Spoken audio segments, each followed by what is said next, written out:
A boy named Tom was happily walking along the pier, carrying 2 brown trout in a bucket. While walking, he was approached by a water conservation officer who asked to see his fishing license. Tom replied, "I was not fishing. These are my pets. You see, every day I come down here, take the fish into the water, and take them for a walk to the end of the pier and back. When I'm done, I simply whistle and the fish jump back into my bucket." The officer obviously did not believe him, and he reminded Tom that fishing without a license is illegal. Then Tom returned to the officer and said, "If you don't believe me, then watch." And he threw the trout back in the water. With a great deal of skepticism in his voice, the officer said, "Now whistle to your fish and show me that they are your pets, and they will jump back in the bucket." Then Tom turned to the officer and with a smile on his face replied, "What fish?" Hello, my name is Caitlin Pritchard, and I am currently serving as the Florida SFA State President. As a state officer this year, I've had the privilege of presenting chapter programs in middle schools and high schools across the state and conducting leadership conferences for our members. Other highlights of my year have included spending a week in Tallahassee during an internship with the Florida Department of Agriculture and Consumer Services and serving as an official delegate to the National SFA Convention in Indianapolis, Indiana. Perhaps the most unique experience I have had this year was the opportunity to travel to the People's Republic of China on the International Leadership Seminar for State SFA Officers. While there, I was able to explore the Chinese agriculture industry. After this opportunity, I came to believe that the differences in Chinese agriculture and American agriculture could be summed up in just one word: progress. American agriculture thrives on progress, while Chinese agriculture hardly considers it to be necessary. American agriculture makes advances every day in producing crops more efficiently, utilizing land more efficiently, and developing better agricultural technology. This is possible because of agricultural education and SFA. The students who are about to be recognized are perfect examples of ways agricultural education has allowed America to take the necessary steps towards progress. With leadership, innovation, and ambition, SFA sends students into the agriculture industry.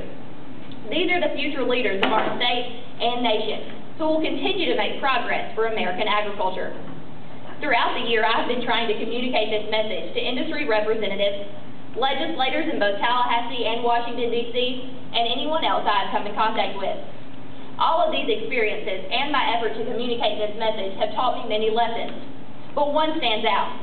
That lesson is this: with determination and a lot of hard work, nothing is impossible.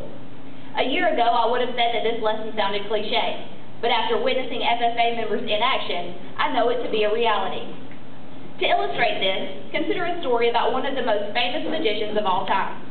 Harry Houdini, after earning fame as an escape artist in the early 20th century, issued a challenge.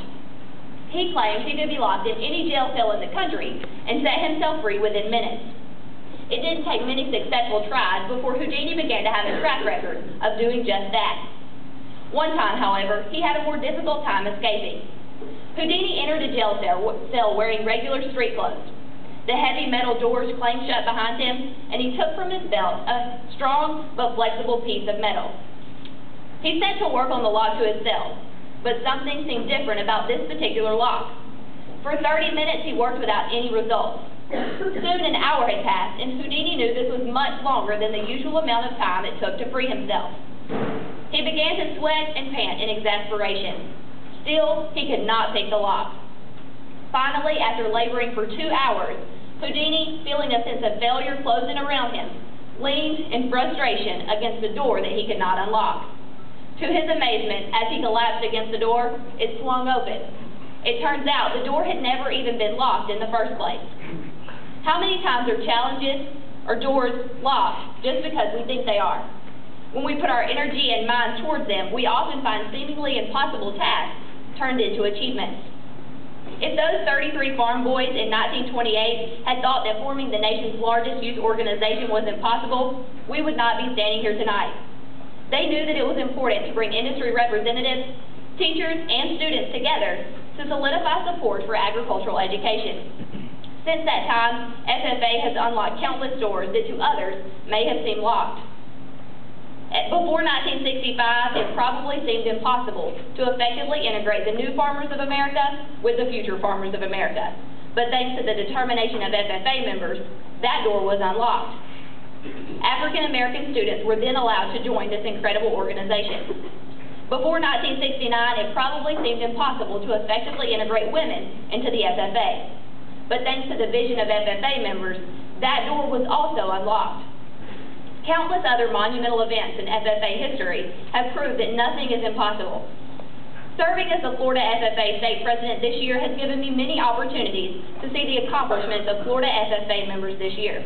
Here at the Cottondale FFA chapter, you have been putting competition, service, and leadership in motion. At the beginning of this year, you probably thought that winning the middle school prepared public speaking competition or the county land judging competition was impossible. But through hard work and determination, you have proved that those doors were unlocked. Having successful FFA week activities may have seemed like an insurmountable feat, but by exemplifying servant leadership, you once again proved that door was unlocked. Time and time again, you have shown that it is never impossible to win a career development event, complete a project, or connect with other chapters. There will be many times in life you face challenges that may seem impossible. It may be a baseball game that you do not think you could win, or a service project that you do not think you could complete. But never let that stop you. Instead, face difficult challenges and take this lesson from Harry Houdini. Set goals and work vigorously to achieve them. Never give up, even when the task seems impossible. If you do this, you will be surprised to find that no feat is insurmountable and no door is impossible to unlock. Thank you for allowing me to join you tonight as you celebrate your many accomplishments this year. Although my time as a state officer will soon come to an end, I will always remember the memories I have made with each of you and the friendships that I have made along the way. I hope to see each of you at the 82nd Annual Florida FFA State Convention that will take place in Orlando in June. My state officer team and I are planning 10 sessions that will be jam-packed with motivation, celebration, and more fun than you can ever imagine. We also have a huge career fair and, of course, the mega party featuring country music artist Brantley Gilbert. Finally, thank you for demonstrating to me and the other 15,000 members of Florida FFA that with hard work, determination, and effort, any door can be unlocked because nothing is impossible. Thank you.